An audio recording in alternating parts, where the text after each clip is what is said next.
Hello guys, bonjour les amis et welcome to my YouTube channel Movies selon Sonia.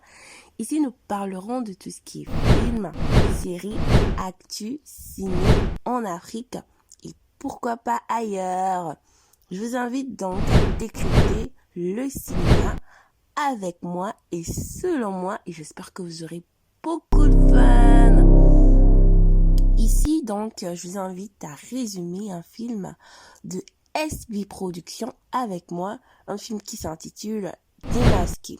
Ici, nous parlerons de couples, de deux couples qui vivent donc la même chose.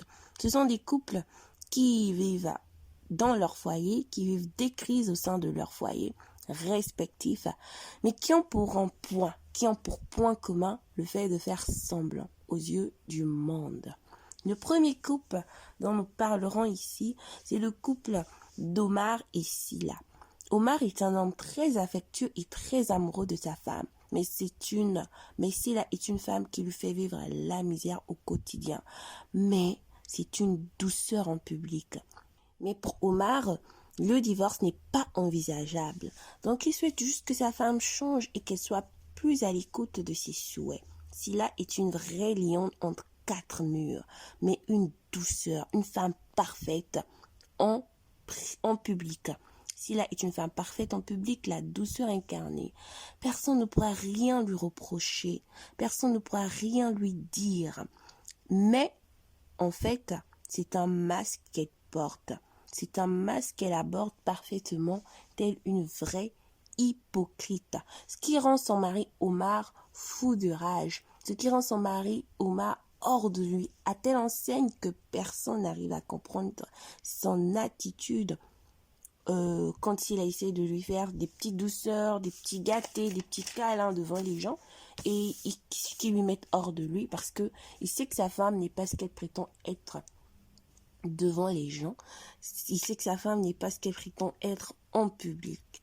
Et du coup, tout ce qu'il essaie de demander à Sila, c'est pourquoi est-ce que tu te comportes comme ça? Pourquoi est-ce que tu n'es pas cette même femme devant les gens? Pourquoi tu ne prends pas soin de moi quand nous sommes juste tous les deux, mais que tu essaies de te montrer la femme la plus gentille, une douceur, un amour devant les gens? Et ça, tout le monde met la faute sur Omar en lui disant qu'il est abusif. C'est un homme extrêmement abusif parce que sa femme n'est pas ce qu'il dit à tout le monde. Quand on la voit, on ne saura imaginer que ouais, cette femme c'est une misère, elle lui fait la misère, une catastrophe comme il prétend le dire à tout bout de champ, à tous ceux qui veulent l'entendre.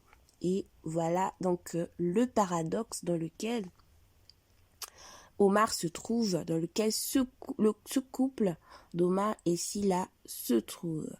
Et le second couple que nous allons aborder, c'est le couple de Theresia et Elko. Theresia et Elko, c'est un couple pastoral. Et du fruit de leur amour est né Anisias, une perle noire. Mais depuis un moment, le couple traverse une période de crise. Quand Elko devient l'homme super spirituel, qui ne prête plus attention aux désirs de sa femme et ne remplit plus ses devoirs conjugaux en tant qu'époux. Dans cette famille, Elko les fait subir un véritable enfer, avec les versets bibliques qu'il traduit à sa guise. C'est un pasteur modèle, un très bon conseiller devant ses fidèles de l'Église, mais qui ne met pas en pratique, qui n'applique pas ses propres conseils auprès de sa femme. C'est un homme, par exemple, quand un fidèle vient lui parler de certaines choses, il lui conseille des choses que sa propre femme lui reproche. Par exemple, ne plus manger ce qu'elle prépare parce qu'il est tout le temps dans des périodes de jeûne, qu'il ne prévient même pas sa femme qui sera dans des périodes de jeûne, mais il est tout le temps jeûne, tout le temps. Et du coup, ce qui met sa femme hors d'elle. Ici, nous avons Theresia qui a préparé de la nourriture et Elko ne peut même pas prendre la peine de goûter ne serait-ce que les mets que sa femme a eu à faire. Parce qu'elle s'est brûlé les doigts, elle a pris de son temps pour préparer son repas préféré, mais il ne veut même pas y jeter un coup d'œil parce que quoi? Il est en jeûne, un jeûne dont sa femme n'était pas du tout avisée, ce qui met Theresia hors d'elle. Et aussi, il ne remplit plus ses devoirs conjugaux. Il n'est plus là pour elle, prendre soin d'elle. En tant qu'époux, en tant qu'homme, tout pour lui tourne autour du spirituel. C'est bien beau d'être spirituel, c'est bien d'être l'homme le plus spirituel du monde, mais n'oublions pas qu'il a un côté humain et sa femme aussi a un côté humain qu'il faut remplir.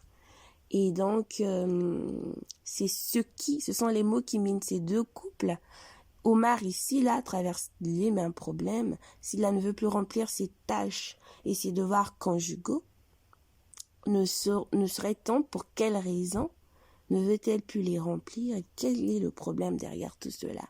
Mais c'est une femme hypocrite qui se montre vraiment, vraiment super amoureuse devant tout le monde et aussi devant sa belle famille.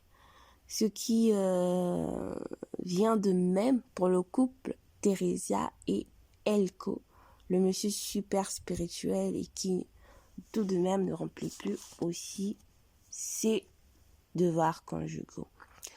Comme vous devez le savoir, tous ceux qui sont devant les gens, tous ceux qui sont souriants et qui vous montrent une certaine affinité, ne le sont pas toujours en privé. Ne le sont pas toujours en privé. Et vous devez savoir que tout ce qu'on vous montre n'est toujours pas la vraie vie. Donc, faites